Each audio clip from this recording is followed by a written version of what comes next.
Welcome, I'm Ed Hunt, Scoutmaster of Troop 79, and have been had the privilege to watch these fine young men grow and mature and become the men you see before you. And congratulations.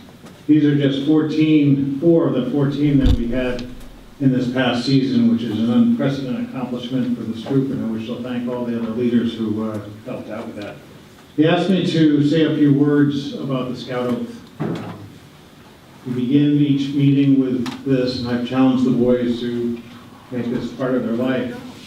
On my honor, I will do my best to do my duty to God and my country, to obey the Scout law, to help other people at all times, to keep myself physically strong, mentally awake, and morally straight.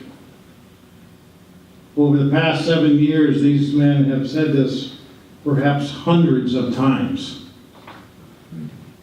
And they've promised to do their best and to help other people at all times. Not just when they wanted to, not when it was convenient, but at all times. What is an oath? The solemn promise often invoking divine witness regarding one's future actions and behavior. An oath binds a man to his promise. For thousands of years, men of highest regard have bound themselves through their oaths. All a man has is his honor, his promise to himself, witnessed by others, that he will do what he says he will do. And once bound by that oath, his character is shaped in order to live up to that oath. I have challenged these boys to say this each and every day. And it took me saying it more than a year to realize that in the heart of the oath, at the center and elevated above everything else in the oath, with an unconditional clause are these words: to help other people at all times. How elegant the oath is. And to me, the placement of that and the elevation of that reminds me that that is the heart and essence of Scout spirit. For the past 7 years, these young men have been shaped by that oath and that promise. And the spirit of helping others is not new. If you look back to the original Scout Oath from 1908, it said, "On my honor, I promise that I will do my best to God and the King." We don't have kings anymore. "I will do my best to help others, whatever it costs me. And I know and obey the Scout law." The spirit of helping other people is a timeless and essential lesson for a man.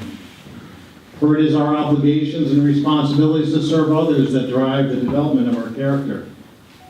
It doesn't happen any other way, and these men have learned this through their own experience.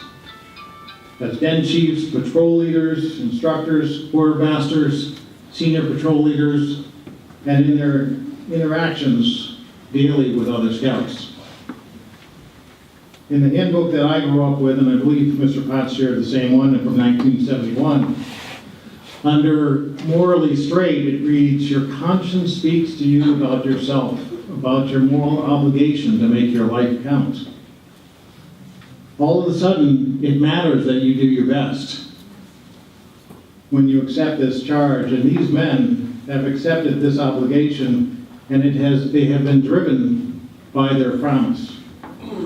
The oath changes your character by changing your attitude. You can't say the oath without it causing you to do and to be better. Now, some of my boys will argue from time to time that it doesn't really matter. But I will tell you that even if it's only 1%, over a lifetime, it is significant. And even in young scouts like Ian Kingston says, well, how does that oath affect you? And he just says, "It makes my life go smoothly." So he continues. Your ability to master your attitude is perhaps the single greatest determinant of your success, and perhaps one of the things that every man struggles with the most.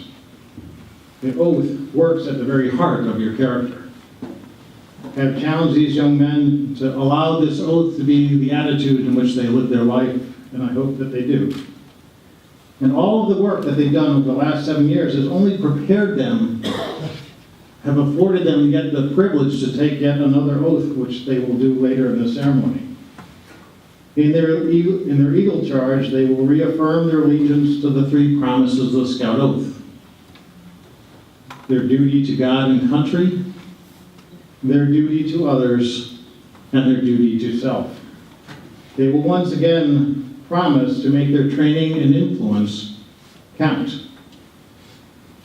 To this, they will pledge their sacred honor. It is my hope today and in the future that these men will allow the oath to shape, their new oath, to shape and mold their character into men of commitment and courage. Congratulations.